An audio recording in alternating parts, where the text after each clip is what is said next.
Hi hello டோலர்களே, welcome to self growth diaries. நம்மளோட சேனல்ல இன்னைக்கு என்ன டாபிக் பார்க்க போறோம்னு பார்த்தீங்கன்னா, ரெண்டு டாபிக் தான் பார்க்க போறோம். ஆனால் பிரீஃபா பார்க்க போறோம். இது ரொம்ப ரொம்ப முக்கியமான ரெண்டு டாபிக்ஸ். ஸோ இதுதான் starting point of Java. So இதெல்லாம் நம்ம கற்றுக்குவோம். ஓவர் வியூவாக கொடுத்துருக்கேன். என்னென்ன பார்க்க போறோம்னா, வேரியபிள்ஸ், டேட்டா டைப்ஸ். வேரியபிள்ஸ்னா என்ன, அது எந்த மாதிரி யூஸ் ஆகுது, எதுக்காக யூஸ் ஆகுது, டேட்டா டைப்ஸ்னா என்ன, இதை பற்றி தான் நம்ம இன்னைக்கு பார்க்க போறோம். Variables.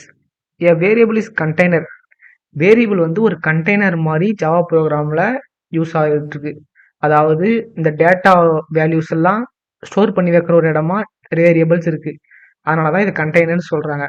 A variable is assigned with a data type. இந்த வேரியபிள்ஸில் தான் நம்ம டேட்டா டைப்பை அசைன் பண்ணுவோம். நான் கொடுக்குற டேட்டா இல்லை நான் கொடுக்குற வேல்யூ வந்து இந்த மாதிரி டேட்டா டைப்பை சேர்ந்தது அப்படின்னு நம்ம டிஃபைன் பண்ணுவோம். ஸோ உங்களுக்கு ஒன்று ப்ரீஃபாக எக்ஸ்பிளைன் பண்ணுறேன், வெயிட் பண்ணுங்கள். Variable is a name of memory location. இது ஒரு ஆப்டிடியூட்ல கேட்கறது கூட வாய்ப்பு இருக்கு. சாரி, ஆப்டிடியூட்ன்ற மாதிரி இந்த 1 மார்க்ல கேட்க வாய்ப்பு இருக்கு. So variable is a name of memory location. There are 3 types of variables in Java. 3 type இருக்கு. என்னென்னு பார்த்தீங்கன்னா, local variable, instance variable and static variable. இந்த மூணுத்தை பற்றியும் நான் ப்ரீஃபா அப்புறமா சொல்கிறேன். அப்புறம் 2 type of types data types நம்ம ஜாவால இருக்கு. என்னென்ன பார்த்தீங்கன்னா, பிரிமிட்டிவ் அண்ட் நான் பிரிமிட்டிவ். இந்த வீடியோவில் நான் இதை பற்றி சொல்கிறேன். அடுத்து வேரியபிள்ஸ்க்கான ஒரு சிம்பிள் ஸ்ட்ரக்சர், அதாவது சின்டாக்ஸ் நான் சொல்கிறேன் பாருங்க. ஃபர்ஸ்ட் டேட்டா டைப் என்னன்னு நம்ம போட்டுடணும். அப்புறம் வேரியபிள் நேம், நம்மளா எதுனாலும் கொடுத்துக்கலாம். வேரியபிள் நேம் எதை வேணாலும் கொடுத்துக்கலாம். அப்புறம் வேல்யூ, அதுக்கான வேல்யூ நம்ம அசைன் பண்ணிட்டு செமிகோலன் வைக்கணும். செமிகோலன் இதெல்லாம் ரொம்ப ரொம்ப முக்கியமான விஷயம் ஜாவால. ஸோ கீழே போட்டிருக்க பாருங்க, டேட்டா டைப் வந்து இன்ட்டு. வேரியபிள் நேம் வந்து நான் நம்பர் ஆஃப் டேஸ் அப்படின்ற மாதிரி கொடுத்துருக்கேன். வேல்யூ வந்து 75. இப்போ நான் எனக்கு வேற எங்கேயாச்சும் இந்த வேல்யூ தேவைன்னா நான் நம்பர் டேஸ் அப்படின்றத கால் பண்ணால் எனக்கு 75 இருக்கும் அதில். ஸோ அடுத்து இன்ட்டு, நம்பரை வந்து இது மாதிரி இன்ட்டுன்ற டேட்டா டைப்பில் ஸ்டோர் பண்ணி வச்சிருக்கேன். இப்போ ஸ்ட்ரிங்குன்னா கலெக்ஷன் ஆஃப் கேரக்டர்ஸ். இதுதான் ஸ்ட்ரிங்கு. அதை பற்றி நான் ப்ரீஃபாக சொல்கிறேன். ஸ்ட்ரிங்கு டுடே வந்து வேரியபிள் நேம், என்னோட வேல்யூ வந்து வெனஸ்டே அப்படின்றது. ஸ்ட்ரிங்கை வந்து எப்பவுமே டபுள் கோட்ஸ்குள்ளே தான் கொடுக்கணும். அது உள்ள கொடுத்தாதான் நம்மளோட ஸ்ட்ரிங், அதாவது கேரக்டரா எக்ஸிக்யூட் ஆகும், இல்லைன்னா எரர் அடிக்கும். ஸோ இதுதான் சிம்பிள் ஸ்ட்ரக்சர் வேரியபிள்ஸ்க்கு. அண்ட் வேரியபிள்ஸ் வந்து நான் சொன்னல ஒரு கண்டெய்னர் மாதிரி. இதில் பாருங்க, டேட்டான்ற ஒரு இது இருக்கு, ஒரு ஸ்டோரேஜ் மாதிரி. இந்த டேட்டா வந்து நம்ம ஒரு கண்டெய்னர் உள்ள போட்டு வைக்கிறோம், அதுதான் வேரியபிள்ன்றது வந்து இப்போ ஒரு கண்டெய்னர் மாதிரி. இப்போ நான் இந்த கண்டெய்னரை கூப்பிட்டா அதில் இருக்கிற டேட்டாவும் எனக்கு கால் ஆகும். ஸோ இதனால தான் வேரியபிள்ஸ் ஆகுது. இதில் சொல்றாங்க பாருங்க, டிஷ்ஷஸ், கிளாத்தஸ், புக்ஸ், டாய்ஸ், இந்த மாதிரி தனித்தனியா அதுக்கான கொடுத்துருக்காங்க. இப்போ வீட்டை நீங்க காலி பண்ணி போறீங்கன்னா ஒவ்வொரு டப்பாலையும் ஒவ்வொரு பேர் போட்டு, இது என்னோட துணி, இது அப்பா துணி, அம்மா துணி, இந்த மாதிரி தனித்தனியா துணி எழுதி வச்சிட்டீங்கன்னா நீங்க எடுக்கும்போது கொஞ்சம் ஈஸியா இருக்கும். டக்குன்னு துணி அந்த பாக்ஸ்குள்ள போயிட்டு அவங்களுக்கு தேவையான துணி பாக்ஸ், அந்த பாக்ஸ் எல்லாம் எடுத்துட்டு போயிடலாம் அவங்க ரூமுக்கு. இதுதான் ஒரு சிம்பிளா வேரியபிள்ஸ் புரிய வைக்கிறதுக்கான ஒரு விஷயம். உங்களுக்கு ஒரு 4 கொஷின்ஸ் கேட்குறேன், அதுக்கான ஆன்சர் எல்லாமே கமெண்ட் பாக்ஸில் கமெண்ட் பண்ணுங்க. உங்களுக்கான first question, what is a variable? அதுக்கான நேம் ஆஃப் த வேரியபிள் அது என்னன்னு சொல்லுங்க. நேம்டு மெமரி லொக்கேஷன், இதை நம்ம சொல்லிட்டேன். எ file in the computer, a box in your room. இந்த 3 ஆப்ஷன்ல எது கரெக்டான ஆப்ஷன் இருந்தா கீழே கமெண்ட் பாக்ஸ்ல கமெண்ட் பண்ணுங்க. அண்ட் உங்களுக்கான second question, let's check how much you understand the variables. அதாவது நீங்க எந்த அளவுக்கு வேரியபிள்ஸ் அண்டர்ஸ்டாண்ட் பண்றீங்கன்னு நான் பார்த்துட்டு இருக்கேன். அதை பார்க்கறதுக்கான கொஸ்டின் தான் இது. Which of the following can vary over a period of time.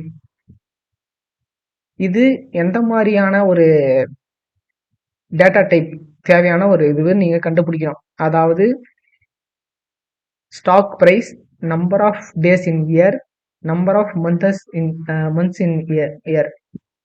இதுல எது வேரி ஆகும் அப்படின்றத நீங்க கமெண்ட் பாக்ஸ்ல கமெண்ட் பண்ணணும். இந்த 3த்துல எது வந்து டைமுக்கு மாறிட்டே இருக்கும். இன்னைக்கு ஒன்று இருக்கும், நாளைக்கு ஒன்று இருக்கும், நாளன்னைக்கு ஒன்று இருக்கும். ஸோ இதுலயும் உங்களுக்கு புரிஞ்சிருக்கும். அந்த ஆப்ஷனை கீழே கமெண்ட் பாக்ஸ்ல கமெண்ட் பண்ணுங்க. உங்களுக்கான third question, which of the following are the main steps to define a variable in Java. ஜாவாவை டிஃபைன் பண்ற மெயின் ஸ்டெப்ஸ் என்னன்றத நீங்க கீழே கமெண்ட் பாக்ஸ்ல சொல்லுங்க. First option, declare a variable. Initialize the variable. Declare declare பண்ணணும், இனிஷியலைஸ் பண்ணணும். Both of the above இந்த ரெண்டுத்தையும் பண்ணாதான் அது ஒரு டிஃபைன் வேரியபிளை டிஃபைன் பண்ற மாதிரி ஜாவால அப்படின்றத தேர்ட் ஆப்ஷன் கொடுத்துருக்கு. எது கரெக்டான ஆன்சர்ன்றதை கீழே கமெண்ட் பாக்ஸ்ல கமெண்ட் பண்ணுங்க. Which of the following is the correct syntax to define a variable in Java? ஜாவாவை டிஃபைன் பண்ற கரெக்டான ஒரு சின்டாக்ஸ் என்ன அப்படின்றத பாருங்க. ஃபர்ஸ்ட் டைப்னா டேட்டா டைப், அப்புறம் வேரியபிள் நேம், இதுதான் வேரியபிள் நேம். இல்லையா ஆப்ஷன் பி வெறும் வேரியபிள் நேம் கொடுத்தாலே போதும் டிஃபைன் ஆயிடும். இல்ல ஆப்ஷன் சி வேரியபிள் நேம் அப்புறமா டைப் தரணும். இதுல எது கரெக்டான ஆப்ஷன் கமெண்ட் பாக்ஸ்ல கமெண்ட் பண்ணுங்க. நெக்ஸ்ட் டேட்டா டைப் வந்துட்டோம்.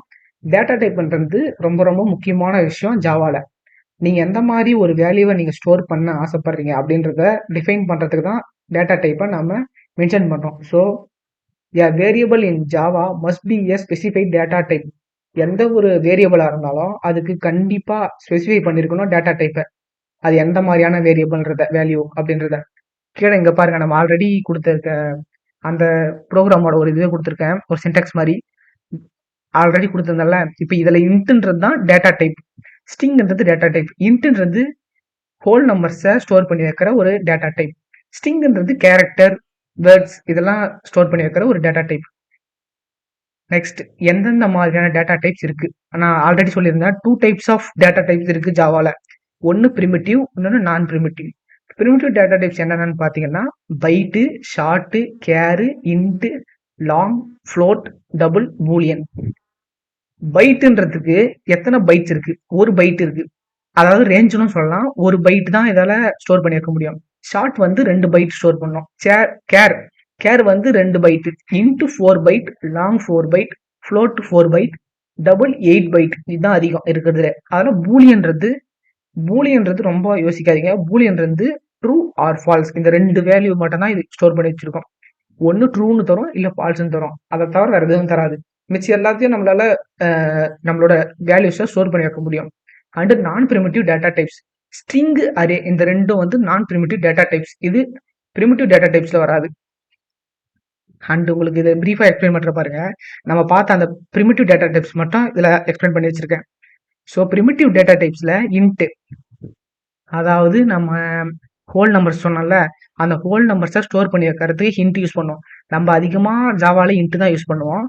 ஸ்ட்ரிங் வந்தீங்கன்னா வெனஸ்டே, டியூஸ்டே, அதாவது நீங்க எந்த மாதிரி ஒரு, அதாவது பிரிண்ட் த வேல்யூ அப்படின்றத நீங்க இந்த மாதிரி ஸ்ட்ரிங் உள்ள கொடுத்தீங்கன்னா டபுள் கர்சர்ல அது பிரிண்ட் ஆகும் ஸ்ட்ரிங் டுடேல. ஸோ இந்த மாதிரி நம்ம எது வேணாலும் கொடுக்கலாம், எந்த மாதிரி எக்ஸிக்யூட் அவுட்புட் வரணுன்றதுக்காக. ஸ்ட்ரிங்ன்றது வந்து கலெக்ஷன் ஆஃப் கேரக்டர்ஸ் அல்லது வேர்ட்ஸ், அந்த மாதிரி நம்ம கொடுக்கலாம். பைட்ன்றது ஆல்ரெடி சொல்லியிருந்தா ஒரே ஒரு பைட்ஸ் தான் வச்சிருக்கோம் இது. ஸோ இதனால நம்ம சின்ன சின்ன நம்பர்ஸை ஸ்டோர் பண்ணி வைக்கலாம். இதில் ரோல் நம்பர் 4 அந்த மாதிரி பைட்ல ஸ்டோர் பண்ணிக்கலாம். ஷார்ட் வந்து எஸ்ஐ நம்பர், அந்த மாதிரி ஏதாச்சும் ஒரு சின்ன ஒரு வேல்யூஸை ஸ்டோர் பண்ணி வைக்கலாம். ஏன்னா இதுக்கு வந்து 2 பைட்ஸ் தான் இருக்கு. ஸோ அதனால இந்த மாதிரி ஒரு ரோல் நம்பர், சின்னதா ஒரு ரோல் நம்பர் மாதிரி இருந்தா எஸ்ஐ நம்பரை ஸ்டோர் பண்ணி வச்சுக்கலாம். கேர்ன்றது ஒரே ஒரு கேரக்டர் மட்டும் தான் ஸ்டோர் பண்ணி வைக்க முடியும். இது வந்து 2 பைட்ஸ் கொண்டது. அதனால இனிஷியல் மட்டும் நான் ஸ்டோர் பண்ணிக்கலாம் கேர்ல. நான் வந்து என்னோட இனிஷியல் ஏன்றத ஸ்டோர் பண்ணி வச்சிருக்கேன். லாங்ன்றது வந்து மொபைல் நம்பர், இல்ல நம்மளுக்கு தேவையான மாதிரி ஒரு 8 டிஜிட் 9 டிஜிட்ல தேவை ஒரு நம்பர்ஸ்லாம் ஸ்டோர் பண்ணி வைக்கணும்னா அதுக்கு நம்ம லாங்ன்றத டேட்டா டைப் யூஸ் பண்ணி ஸ்டோர் பண்ணலாம். இதுல நம்ம போட்டுட்டு, ஆனா லாஸ்ட்ல எல்ன்றத நம்ம மென்ஷன் பண்ணி ஆகணும். அப்பதான் இது ஒரு லாங்ன்றது இதுக்கு வந்து நம்ம கம்ப்யூட்டருக்கு புரியும். இல்லைன்னா எரர் அடிக்கும். அதனால எல் வந்து ரொம்ப முக்கியமா போடணும். ஃப்ளோட்ன்றது வந்து இதே மாதிரி தான், இதுவும் ஒரு 4 பைட்ஸ் தான் இருச்சிருக்கு. லாங்கும் 4 பைட்ஸ் தான். இப்போ ஃப்ளோட் வந்து நம்ம ஏதாவது ஒரு ட்ராக் ஐடி ஏதாச்சும் ஒரு நம்பர் கொடுத்துட்டு இதுக்கும் லாங்குக்கு மாதிரி எஃப்ன்றத மென்ஷன் பண்ணி ஆகணும். இந்த எஃப்னு மென்ஷன் பண்ணாதான் இது ஒரு ஃப்ளோட். இல்லை இங்க ஒரு எல் போட்டீங்கன்னா இப்பயும் இங்க எரர் அடிக்கும். லாங்னு கொடுத்துட்டு எல்னு கொடுக்கணும், ஃப்ளோட்னு கொடுத்துட்டு எஃப்னு கொடுக்கணும். டபுள்ன்றது நம்ம பெரிய பெரிய வேல்யூஸை ஸ்டோர் பண்ணி வைக்கிற ஒரு இடம் தான் டபுள்ன்ற டேட்டா டைப். ஸோ இந்த மாதிரி நம்ம ஒரு பெரிய ஒரு லைன், அதாவது நம்ம நிறைய வேல்யூ, நிறைய கேரக்டர்ஸ், அதாவது இந்த மாதிரி நிறைய இன்டீஜர்ஸ்ல இருக்க நம்பர்ஸ்லாம் நம்ம டபுள்ல நம்ம ஸ்டோர் பண்ணி வைக்க முடியும். ஸோ இதுக்கு தான் நம்ம டபுள்ன்ற டேட்டா டைப் யூஸ் பண்ணோம். ஸோ ஓகே மக்களே, அடுத்து வர ஒவ்வொரு வீடியோஸ்லையும் நிறைய டாபிக்ஸ் பார்க்கலாம், நிறைய ப்ரீஃபாக பார்க்கலாம். 2 பேரும் ஒன்றா சேர்ந்தே கற்றுக்குவோம். ஸோ எனக்கும் ரொம்ப தெரியாது, ஸோ நீங்களும் கற்றுக்க தான் வந்திருக்கீங்க, நானும் கற்றுக்க தான் வந்திருக்கேன். ஸோ நான் கற்றுக்கிற விஷயத்தையும், நான் எனக்கு தெரிஞ்ச விஷயத்தையும் உங்களுக்கு கூட ஷேர் பண்ணிக்கிறேன். ஸோ ஓகே மக்களே, அடுத்து வர வீடியோவில் பார்ப்போம்.